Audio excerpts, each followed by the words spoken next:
Howdy, howdy, folks. Howdy, howdy, Instagram. So I got all of you on right now. I think we're hoping, we're crossing our fingers. You know, the technology stuff. It's always a difficult thing. You know what I mean? So anyway, I do have an absolutely wonderful show for you today. I am going to be pairing Woodford Reserve, just the regular Woodford Reserve, not the double oak, and I'm going to be putting that with a Camacho Triple Maduro. I think it's going to be just an absolutely fantastic episode. We are kind of stepping into bold territory. Hang on just a second here. All right, yeah, I can hear myself. This pairing is all about depth, richness, and unapologetic intensity. A classic balanced bourbon meets one of the darkest, most full-bodied cigars on the market. If you like heavy flavor and you like long finishes, this may be the one for you. I can pretty much bet you on that one. So let's just go ahead and dive right on in with the Woodford Reserve.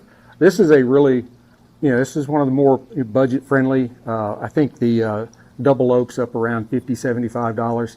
I think this one comes in somewhere in the 20s, 30s, maybe probably more like 30s. But anyway, so it's a very, budget conscious. It's not going to break the bank or anything like that. Speaking of breaking the bank, which I didn't do it, but I picked up one of the bottles I had been chasing for a while. I picked up Penelope, the Architect Creme Brulee. I saw a Facebook post yesterday that it was at this little liquor store off in a part of town that doesn't get all that much bourbon hunting, and walked in there this morning and they still had 3 bottles. Spend 40, get to buy that one for 80. So I did it. But let's go ahead and get back to this one. Now this is where's my math at? 45.2% alcohol by volume, so it is 90.4 proof. It is a Kentucky straight bourbon. The mash bill is 72% corn, 18% rye, 10% malted barley.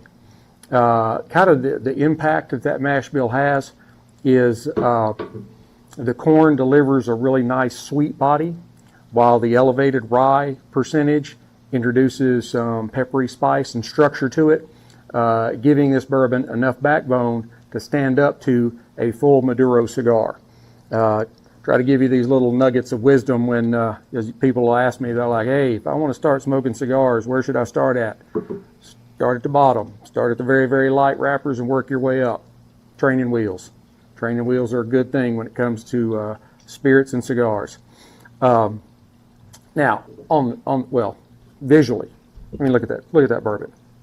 That is just a beautiful, beautiful spirit in the glass.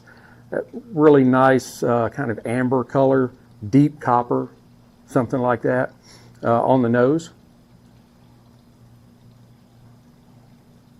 Again, really classic bourbony nose on this one. Caramel, vanilla, toasted oak, hints of baking spices, and just a little subtle subtle amount of cocoa.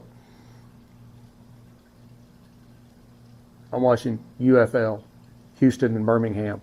It's that time of year. I am going to be doing a event on the state of today's cable industry. I've got it all ready to go. I don't know if I'm leaving for St. Thomas tomorrow. I may just do it while I'm down there. I don't know. We'll see.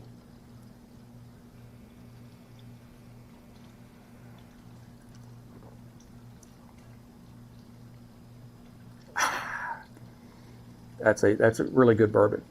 It's really good. Got to take one more sip.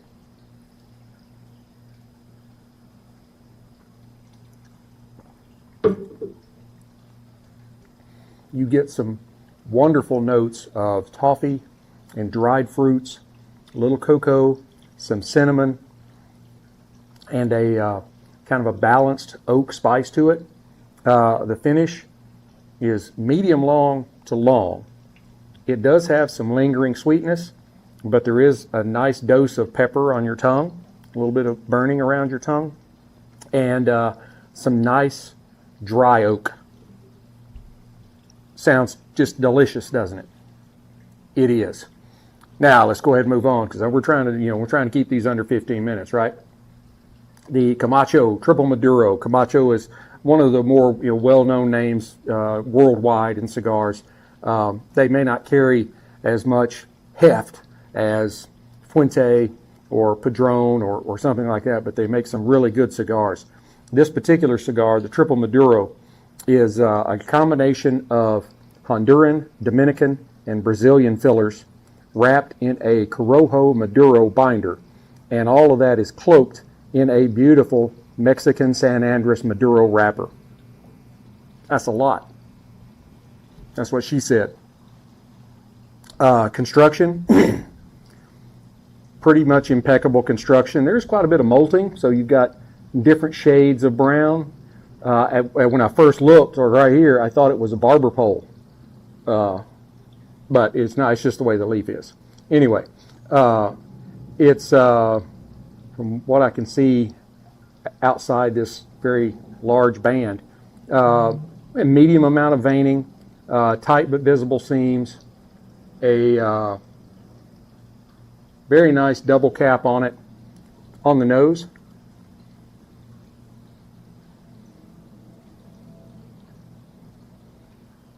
You get some very nice notes of dark cocoa, a little earthiness, some espresso, and then that's kind of underneath it, kind of layered underneath that is a nice molassesy dark sweetness. All right, let's get this cigar cut. One thing I didn't do, I did not get my cutter out. It's still in the pouch. I'm going to use the Cassetti multi-cutter, and I'm going to V-cut this one. You know, that is my favorite cut. And I'm a little OCD, so I always want to make sure that it is square with the wrapper so that, it looks perfect. It's just the way I am. I may be a little on the spectrum. So anyway, on the cold draw,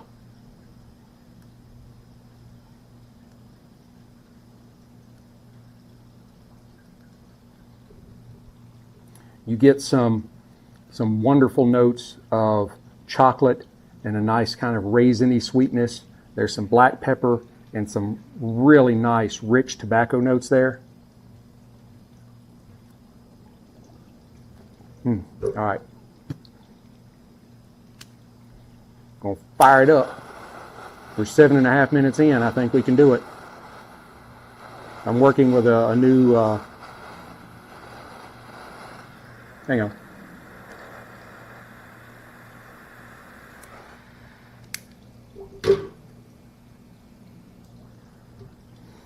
Working with a new format, make it a little shorter. I'm trying to keep it about 15 minutes, under 20.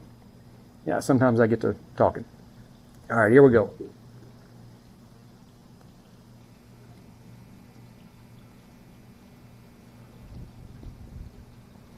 Immediately, you get this nice intenseness, dark chocolate, espresso, an earthy richness kind of dominates with a kind of a slightly natural sweetness. It is everything you would think it would be, being a triple Maduro. Any of you that may know Triple Maduro on Insta, yeah.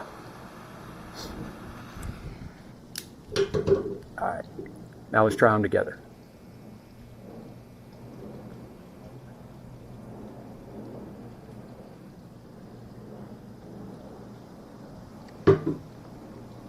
Oh yeah, the Woodford really kind of softens that punch, and you get some caramel and vanilla that kind of round out the cigar's aggressiveness, making the opening much more approachable without losing any of the depth.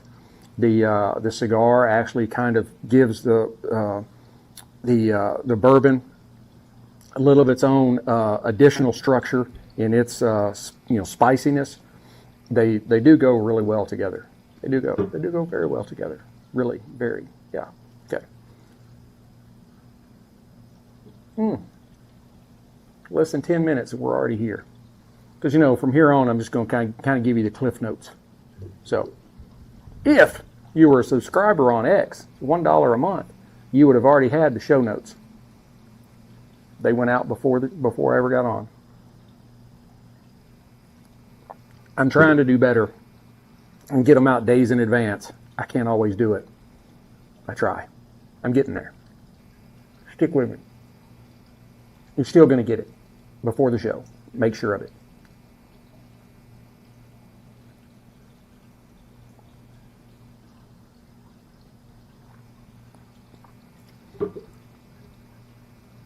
I think this is a pairing that probably kind of punches a little bit above its weight when you think of the two individual offerings. They're not going to like blow you away. It's not, oh, this is the best I ever. Nothing like that.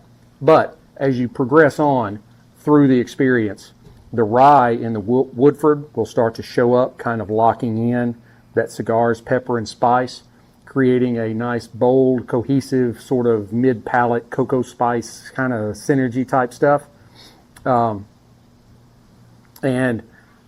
then as you move on toward the end of the smoke, you get this kind of transition to really full-bodied and heavy with some very nice charred oak and a little bit of kind of semi-sweet, more of the like bitter chocolate with still more espresso and that nice lingering spice.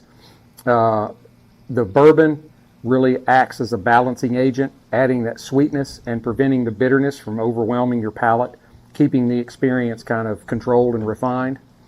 I can't ever say enough about the San Andres wrapper. If you watch me consistently, you know I preach the praises of that leaf. It really drives that deep chocolate kind of molassesy sweetness and earthy density. And it is really the core of this cigar's power and demands a bourbon that structure can match it. I mean, you know, overall, it's a bold, full-bodied pairing that kind of leans into that richness while maintaining its balance. The bourbon doesn't overpower.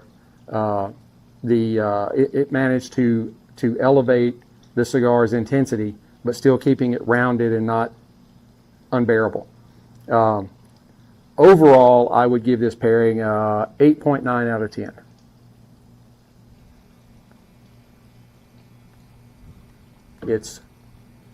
It's a great value pairing that you could pretty much do anytime. Now, I wouldn't say the triple Maduro is a daily smoke.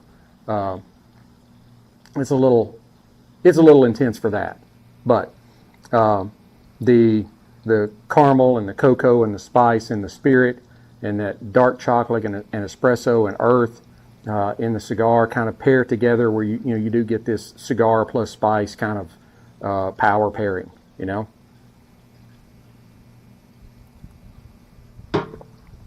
I know you're going to love it. Go out and try it. Definitely go try it. I hope you enjoyed this episode. I hope you enjoyed my new format where I'm getting this done a little quicker. Please hit like, subscribe, share, notify, ring all the bells, blow all the whistles, all that kind of stuff. Share it with your friends. Share, subscribe on X, $1 a month. You'll know what I'm pairing ahead of time. Leave me some comments. I love to know what you think, especially about this new format where I'm not going 30 minutes to 50 minutes. I'm only doing like 15. I would greatly appreciate it. I post pretty consistently the link to my Amazon store where you can get the Sticks-n-Stones Here Am I, Send Me Lord t-shirt, American flag, Sticks-n-Stones on the front, Desert Soldier on the back with the Bible verse. And the Lord said, "Whom shall I send and who will go for us?" And I said, "Here am I, send me." We've got America's 250th birthday coming up. It would be perfect for that event. Go out there and order it. Got it in colors for men and women. Whatever you want. So, check out the Amazon store. Until we get to be together again, keep your sticks dry, your stones cold. Have a great day.